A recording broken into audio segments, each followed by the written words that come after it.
بسم الله الرحمن الرحيم. الحمد لله والصلاة والسلام على رسول الله وعلى آله وصحبه وسلم. أما بعد, tunaendelea na darasa zetu. Leo insha Allah tutaangalia kuhusiana na mambo yanayochukiza katika funga pamoja na mambo ambayo kuwa yanaharibu funga. Kwa ufupi kabisa, tukizungumzia mambo yanayochukiza katika funga, ni makruhati siyam. Jambo ambalo kuwa ni makruh ni lile ambalo kuwa mtu anatakikana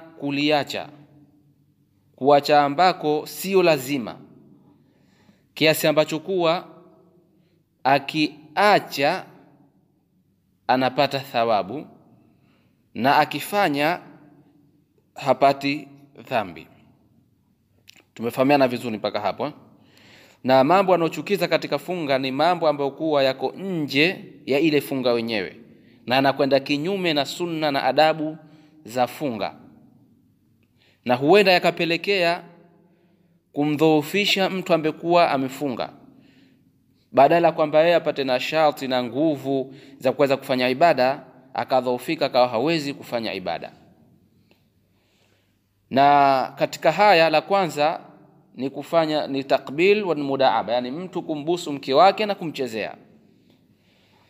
Kwa hivyo mwenye kuogopea kwa nafsi yake kwamba akifanya hivyo nafsi yake inaweza ikamwita katika kumalizia habari hiyo, au akal, yani anaweza akatoka na madhi au akatoka na manii, basi anatakikana aache hilo jambo, na kwake kulifanya ni makruhu, yani inachukiza, lakini hapati dhambi ila atakapopindukia mipaka akavunja sheria moja kwa moja kwa kufanya jimaa au akatoka na manii. Akitoka na manii kwa kumchezea mke wake, hukumu yake ni kulipa hiyo funga pamoja na kutoa kafara, kama nilivyopata kumsikia Sheikh Al-Kahlan, Dr. Kahlan Al-Kharusi akiulizwa swala kama hilo, kumchezea mtu mke wake mpaka akatoka na manii, nini hukumu yake?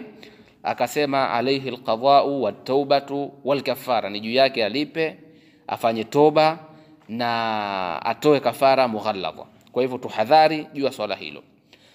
Swali jingine ni hijama.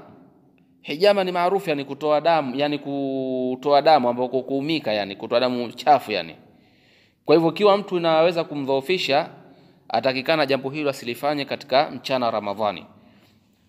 Chengine kusukutua, kupitiliza katika kusukutua na kutia maji puani kwa kuogopea kisije kikaingia kitu katika maji katika tumbo lake, kama alivyosema Mtume sallallahu alaihi wasallam kumwambia mmoja katika maswahaba anaitwa Al-Qait ibn Sabra, amwambia idha stanshaqta, utakapotia maji puani, fa abligh, yani yafikishe ndani kabisa, yavute, yani yafikishe ndani maji, illa an takuna saima, isipokuwa ikiwa umefunga, basi hutakikani kufanya hivyo.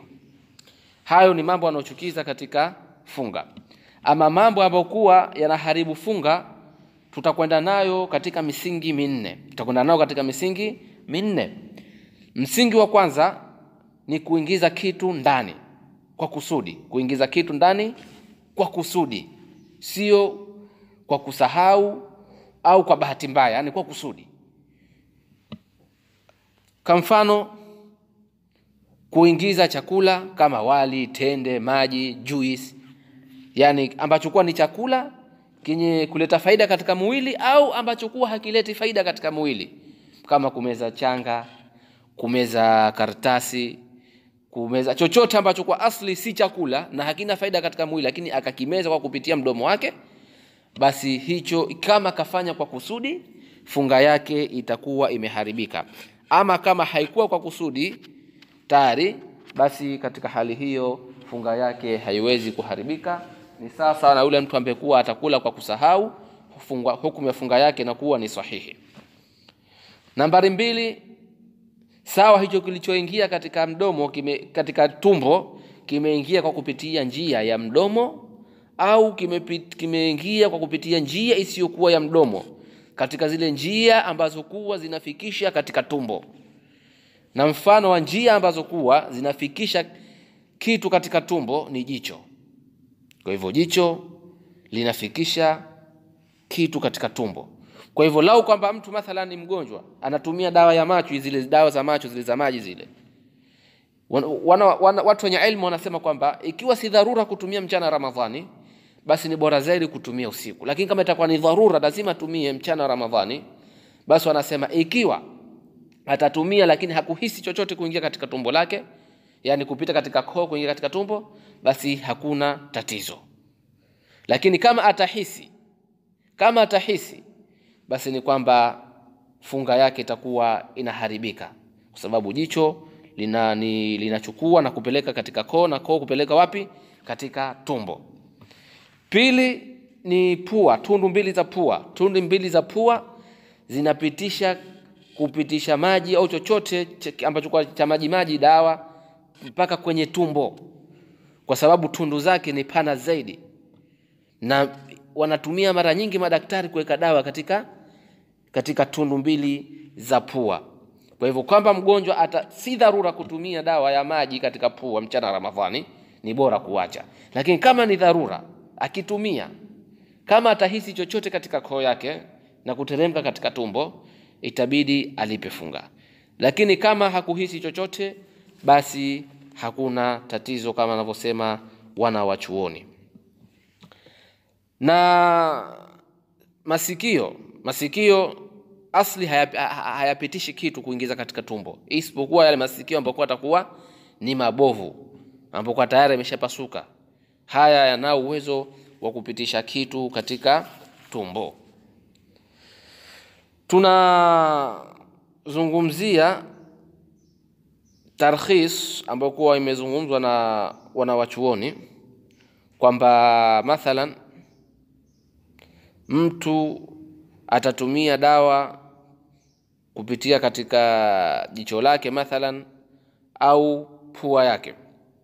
Tayari hawa wanawachuoni wametoa katika hukumu hii ya kuingiza dawa katika jicho au katika pua, tayari katika ile kaida ya kuingiza kitu ndani, kitakapokuwa kile kitakachoingia ni kidogo, yani kitakachoingia katika tumbo kikawa kidogo, basi hapa panasameheka. Lakini kwa sharti mbili wanasema, ya kwanza awe huyo alotumia dawa ni dharura kutumia dawa, yani awe lazima kwa muda ule atumie dawa, asipotumia atadhurika. Kwa hivyo akitumia na kikaingia kitu kidogo tu katika tumbo lake, inasameheka na funga yake inshallah itakuwa ni sahihi biidhnillah ta'ala. Sharti ya pili, yani subhanallah, sharti ya kwanza kwamba kiwe kitakachoingia ni kidogo ambacho kuwa yeye mwenyewe anahitajia na ni dharura kufanya hivyo. Sharti ya pili, kiwe kitakachoingia ni kidogo sana kiasi ambacho kuwa kikawaida kinasameheka, yani ni sawa labda na yale mabaki ya maji ya mtu anayetia udhu, tayari lazima kutabakia kidogo kitaingia tumboni.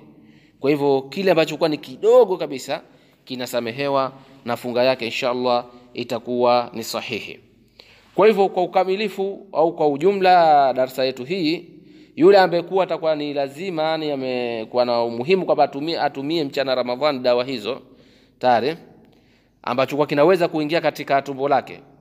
Kama akiweza kutumia usiku ni vizuri, lakini kama atakuwa hawezi isipokuwa mchana, akiwa na yakini kwamba kuna kitu kimeingia katika tumbo lake, basi ni kwamba ambacho kwa miongoni mwa vitu vinavyoondosha funga tayari, huyu atatakikana aje kulipa funga yake na hana dhambi, kwa sababu ni dharura kutumia.